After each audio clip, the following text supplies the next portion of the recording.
sa'kin kung hanggang saan, hanggang kailan magtatagal ang aking pagmamahal, hanggang may himig pa akong naririnig dito sa ating daigdig, hanggang may musika akong tinataglay, kita'y iniibig. Giliw, huwag mo sanang isipin ikaw ay aking lilisanin. Di ko magagawang lumayo sa iyong piling, at nais kong malaman mo kung gaano kita kamahal.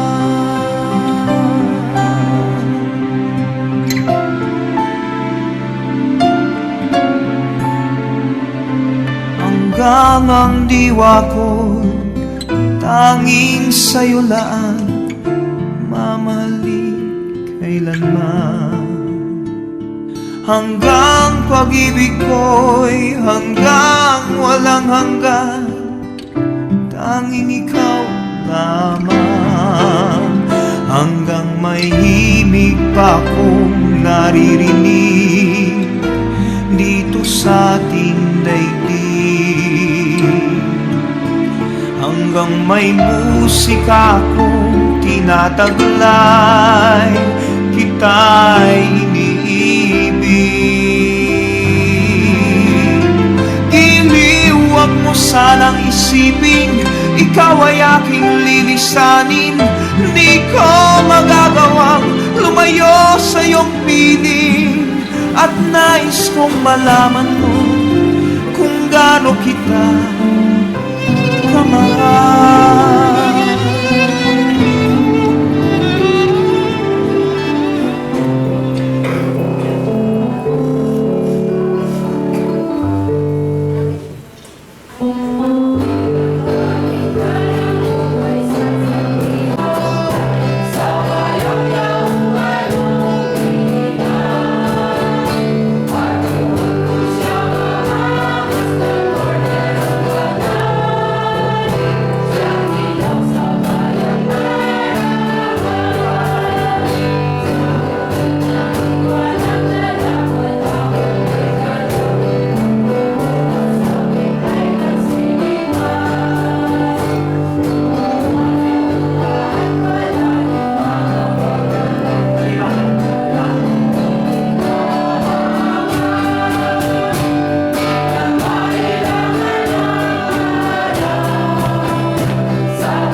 Lalo na yung mga angkan, pamilya ng ating kapatid. Andito po tayong lahat dahil po sa Kanya, dahil alam po natin siya po ay pinagpahinga ng Panginoon sa Kanyang mga gawa sa mundo ito. Alam din po natin ng darating panahon ng bawat isa sa atin ay darating at darating po ang kamatayan ng bawat isa sa atin. Pinanya ng pupugpang lahat ay tumayo, pakinggan po natin Kanyang walang salita.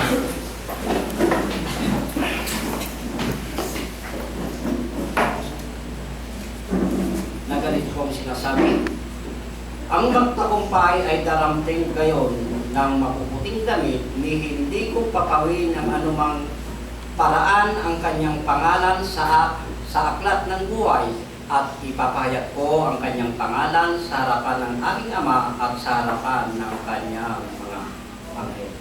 Pagpalain nawa ng Panginoon pagkabasa ng kanyang banal na salita. Tayo po at tayo manalangin. Dakilang Diyos, makapangyarihan sa lahat, muli salamat Panginoon sa umagang ito, na itong bawat sa amin sa lahat ito, Panginoon. Patid mo, Panginoon, sa kapatid po namin ay namamahinga ito sa kanyang gawa. Sa lahat, Panginoon, ang maganda po dito ay nakapagtingko po siya habang siya nabubuhay. Sana, Panginoon, sa mga pamilya, tumanggap man o hindi, Panginoon, ito sana hindi dahilan, Panginoon, upang tanggapin ka nila sa kanilang buhay, upang paglingkuran ka rin nila, Panginoon. Katulad ng sinabi, Panginoon, magbuhay na walang hanggang sa naghihintay sa mga taong maglilingkod po sa Kanya. Kaya hiniling po namin sa Pangalan ni Kristo. Amen. Thank you, Brother Siguro.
Narito po tayo sa umagang ito dahil sa ating kapatid.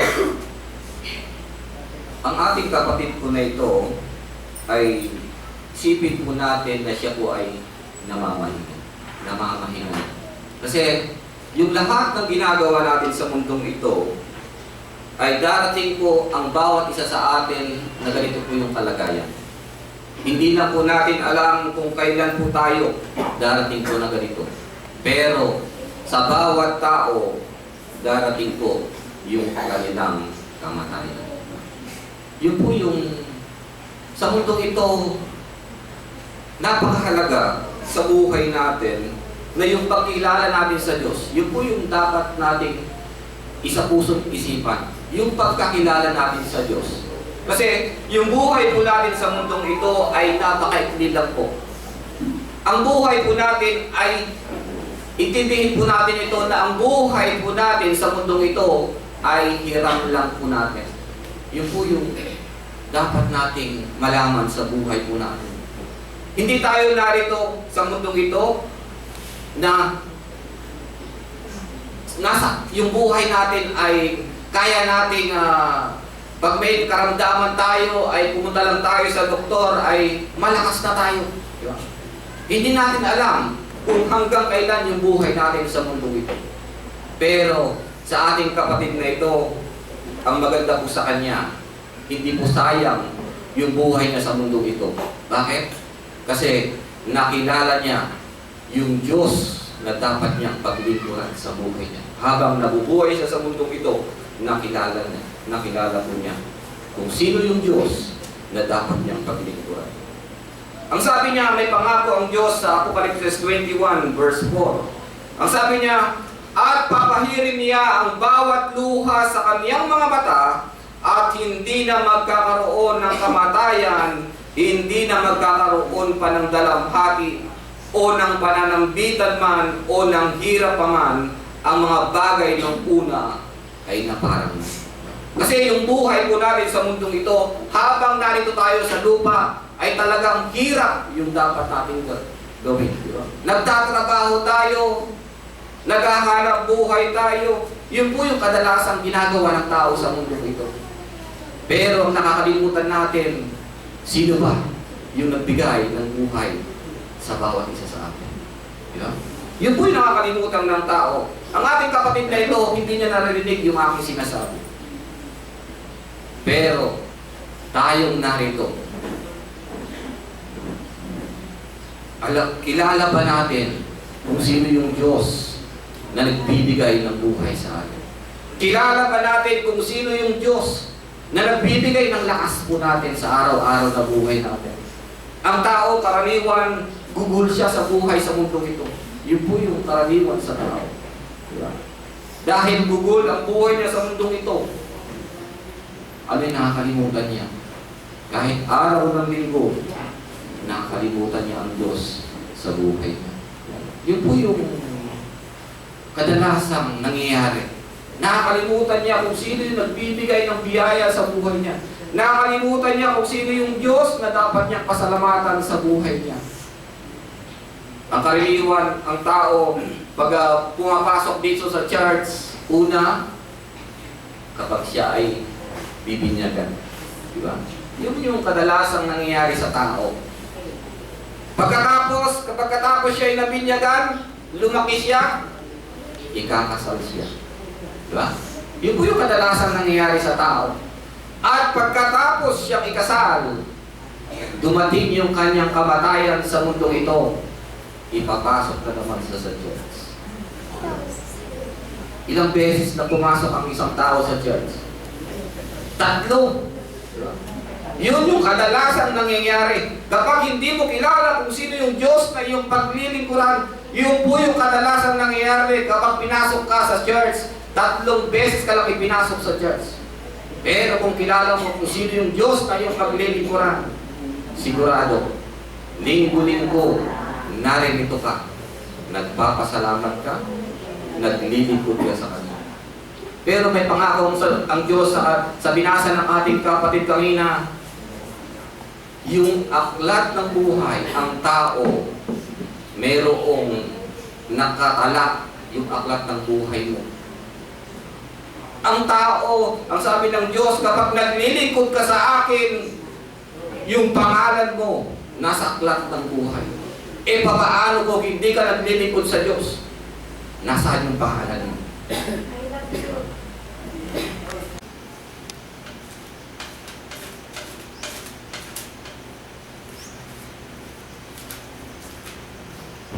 Verse 13, ganito po sabi. Nahintayin niya ang mapalad na pag-asa, ang pagpapakita ng kaluwalhatian ng ating dakilang Diyos at tagapagligtas na si Jesucristo. Yun po yung Diyos na ating sinasabi sa umaga ito. Hintayin yung mapalad na pag-asa ng ating dakilang Diyos at tagapagligtas na si Jesucristo. Yun po yung dapat makilala natin sa buhay natin. Yun po yung dapat na pasalamatan sa buhay po natin. Siya yung nagbibigay ng lakas natin. Siya yung nagpapahiram ng buhay natin. Na sana sa umagang ito, makilala mo siya. Tulad ng ating kapatid na ito, nakilala niya kung sino yung Diyos na kanyang pinagbibigay para makasama tayo na isa sa aklat ng buhay. At pag nakilala natin siya, ang pangako ng Diyos, buhay na walang hanggan. Kasi yung buhay natin sa mundong ito, napakaikli. Pero yung susunod na buhay, ito na, yung buhay na walang hanggan na gustong ipagkaloob sa atin ng Diyos. Anong gusto mo? Dito, naghihirap ka. Pagkatapos ng susunod na buhay, maghihirap ka rin habang buhay. Anong gusto mo? Habang buhay kang hindi na maghihirap o habang buhay kang maghihirap? Na sana sa umagang ito, kasi kung gusto mong hindi na maghirap sa kabilang buhay, tanggapin mo siya na iyong Diyos at tagapagligtas ang ating Panginoong Jesucristo. Tayo kung lahat ay lupot. Dakila namin Diyos, aming Panginoong Jesucristo, salamat po Panginoon sa iyong salita. Salamat po Panginoon sa mga kapatid po namin narito. Kapatid po namin na namahimik na ngayon. Alam po namin Panginoon na nakilala ka niya. Kaya po hindi po sayang yung buhay na sa mundo ito. Na sana Panginoon ang bawat isa na narito na nakapakinig ng iyong salita. Maunawaan ng bawat isa na yung buhay po namin sa mundo ito ay hirap po lamang po namin sa iyo. Na sana Huwag po namin gugulin yung buhay po namin sa mundo ito. Huwag po namin aksayin yung buhay po namin sa mundo ito na walang katuturan Panginoon. Kundi makilala ka po namin, purihin at sambahin. Napakahaba ng ibigay mo sa amin na araw. 6 na araw na nagtatrabaho kami. Na sana naman yung isang araw ay para naman sa iyo. Dahil ikaw yung nagbibigay ng lakas po namin. Ikaw yung nagpapahiram ng buhay po namin. Ikaw yung nagbibigay ng pangangailangan po namin sa araw-araw. Na sana naman, makilala ka po namin at paglingkuran sa araw ng linggo po nito. Napakabuti mo sa amin na sana yung ipinakita mong kabutihan sa bawat isa. Yung dinawa, yung makita ng bawat isa sa iyo, Panginoon, upang tumalima at maglingkod sa iyo sa araw ng linggo. Salamat, Panginoon, sa iyong mga salita. Na sana, Panginoon, yung aming mga kapatid na nauligat, palakasin mo ang kanilang mga loob. Naisipin nila ng kanilang kapatid na ito ay namamay na. Itong pamilya nila ito namamay na, Panginoon. Salamat, Panginoon, sa umaga ito. Ibinabalik namin ng papurit pasasalamat sa pangalan ng aming Panginoong Jesucristo. Amen. Ang kapilyang ito ay open for all sa lahat po ng may gusto. So ang pagsamba po dito, bawat isa tayo po ay inaanyahan lumag. Tayo na po ay dadako sa abulon ng bawat sa atin. Tayo po ay hindi na po tulong sa inyo upang may tulong sa may pamilya ng may sa atin.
Kapatid na ito.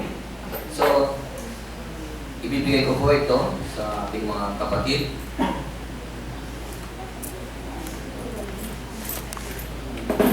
At tatawag po ako ng isang membro ng isang pamilya na magpapasalamat po rito sa mga nakiraman, sumamay, sa magsasalita dito sa harapan. Sino po yun?